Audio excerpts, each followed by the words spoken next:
नमस्कार, आप देख रहे हैं उत्तराखंड टाइम। मैं हूं आपके साथ प्रेम पंचोली। यह उत्तराखंड के लिए खुशी की बात है कि अब कैलाश मानसरोवर के दर्शन अपनी सरहद से ही किए जा सकेंगे, वरना शत्रु देश तो हमेशा आंखें तरेरता था। शत्रु देश से मेरा आशय चीन से है, क्योंकि कैलाश मानसरोवर का रास्ता चीन की सरहद से होकर जो जाता था। इस वर्ष की नवरात्रि पर भारत की भूमि से कैलाश के भव्य दर्शन शुरू हो गए हैं। है ना खुशी की मामला। इसे देश की तरक्की न कहें तो क्या कहें। हाँ, इतना अवश्य है कि पूर्व की सरकारों ने इस ओर कोई कार्य आरंभ किया होगा तो मौजूदा सरकारों ने इस महत्वपूर्ण कार्य में तेजी लाई है और संपन्न भी किया है। आपको बता दें कि इस वर्ष की नवरात्रि के पहले दिन 5 सदस्यीय एक दल ने पिथौरागढ़ की 18,000 फीट ऊंची लेपू लेक पहाड़ियों से कैलाश के दर्शन किए हैं। इस तरह श्रद्धालुओं को अब चीन के कब्जे वाले तिब्बत जाने की जरूरत कतई भी नहीं है। कई वर्षों से भारत के लोगों को यह समस्या थी कि चीन के कब्जे वाले तिब्बत से कैलाश के दर्शन करने होते थे, जिसके लिए कई सारी रिक्वायरमेंट और बाधाएं पूरी करनी होती थी। जैसे केंद्र सरकार से यह हरी झंडी मिली कि अब कैलाश के दर्शन भारत भूमि से कर सकते हैं और जिसका मुहूर्त नवरात्रि के दिन होगा, तो उत्तराखंड के मुख्यमंत्री पुष्कर सिंह धामी सरकार ने फौरन इस यात्रा के सफल संचालन के लिए पहले ही कमर कस ली थी। यही नहीं, बाकायदा कुमाऊं मंडल विकास निगम ने इसके लिए बाकायदा एक टूर पैकेज का भी ऐलान कर दिया। खास खबर यह है कि उत्तराखंड टूरिज्म डेवलपमेंट बोर्ड की पहल पर कुमाऊं मंडल विकास निगम ने माउंट कैलाश के दर्शन के लिए 5 दिवसीय टूर पैकेज भी तैयार किया हुआ है। इस पैकेज में भगवान शिव के 2 अन्य धाम और आदि कैलाश ओम पर्वत के दर्शन भी सम्मिलित हैं। इसी पैकेज के तहत यात्रियों के पहले 5 सदस्यीय ग्रुप ने गुरुवार यानी नवरात्रि के पहले दिन माउंट कैलाश के दर्शन किए हैं। यह श्रद्धालु पहले दिन हेलीकॉप्टर के माध्यम से पिथौरागढ़ के गुंजी नामक स्थान पर पहुंचे। इसके बाद गुरुवार को सभी यात्रियों को सड़क मार्ग द्वारा ओल्ड लिपू लेक से ओम पर्वत और माउंट कैलाश के दर्शन कराए गए। अगले दिन इन सभी यात्रियों ने जौलीकांग से आदि कैलाश के दर्शन किए और रात्रि विश्राम गुंजी में किया। इस तरह सभी यात्री हेलीकॉप्टर के जरिए 5 अक्टूबर को वापस पिथौरागढ़ पहुंच गए हैं। उत्तराखंड की धरती से कैलाश के दर्शन होंगे, इस बात पर उत्तराखंड के मुख्यमंत्री पुष्कर सिंह धामी फूले नहीं समा रहे हैं। वह इसके लिए पीएम मोदी का आभार प्रकट करते हैं। मुख्यमंत्री ने यह भी कहा कि उत्तराखंड सरकार सीमांत गांव में टूरिज्म को बढ़ावा देकर स्थानीय लोगों के पलायन की समस्या को रोकने की दिशा में कार्य कर रहे हैं। भविष्य में इस यात्रा को और भी अधिक सुगम बनाने के लिए सुविधाओं को विकसित किया जाएगा। इस यात्रा दर्शन को आए श्रद्धालुओं ने कहा कि भगवान शिव के इन धामों के दर्शन कर उनको मानो स्वर्ग की प्राप्ति हो चुकी है। प्रकृति के इस विहंगमय दृश्य को देखते ही मन को अलग ही सुख की प्राप्ति होती है। उन्होंने इस यात्रा को संचालित करने के लिए सरकार के प्रति आभार प्रकट किया है। आपको जानकारी है कि कैलाश मानसरोवर के दर्शन के लिए पहले चीन बॉर्डर पार करना पड़ता था। कोरोना काल से पहले तक केंद्र सरकार कुमाऊं मंडल विकास निगम के जरिए कैलाश मानसरोवर यात्रा कराती थी। तब शिव भक्त लिपू पास से पैदल यात्रा कर चीन बॉर्डर पार करके कैलाश मानसरोवर के दर्शन करते थे। कोविड काल के बाद से यह यात्रा बंद पड़ी हुई थी। वहीं दूसरी ओर भारत चीन विवाद के कारण अभी तक चीन सरकार ने भारत सरकार को कैलाश मानसरोवर यात्रा के लिए अपनी सहमति नहीं दी है। लंबे समय से श्रद्धालु कैलाश मानसरोवर की यात्रा करने को आतुर थे। इसको देखते हुए केंद्र सरकार ने भारत की भूमि से ही श्रद्धालुओं को पवित्र कैलाश पर्वत के दर्शन कराने का फैसला किया।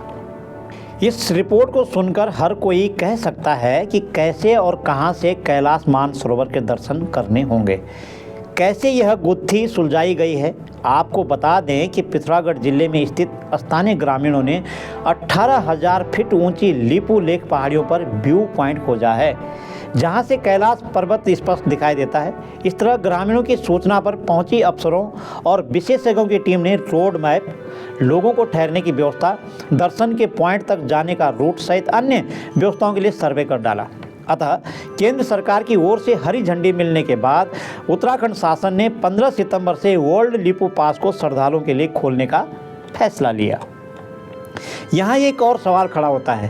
कैलाश मानसरोवर के दर्शनार्थी हर साल हजारों में जाते हैं, जिसका अधिकांश खर्च यात्रियों की जेब से चीन को देना होता है।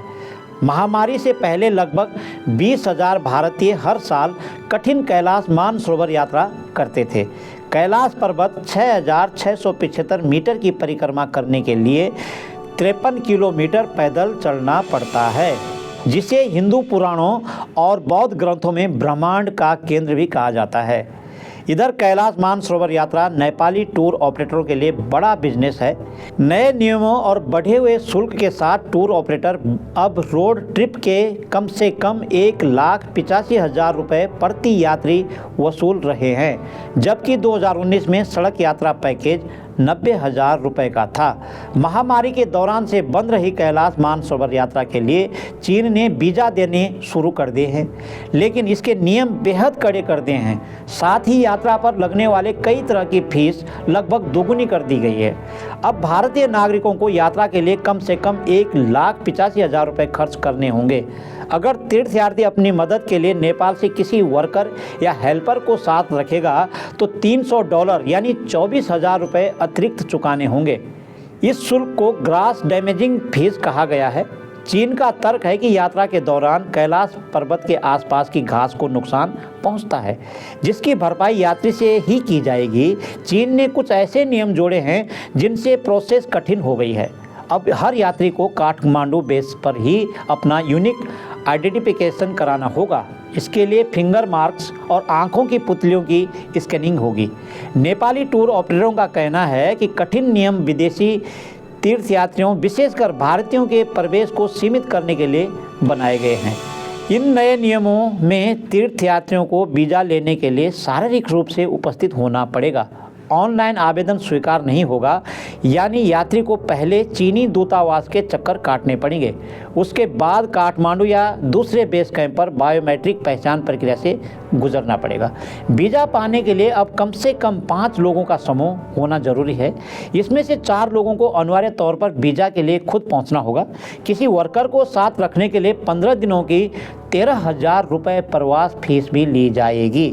पहले यह फीस सिर्फ 4,200 रुपये थी। यात्रा संचालित करने वाली नेपाली फर्मों को $60,000 चीनी सरकार के पास जमा कराने होंगे।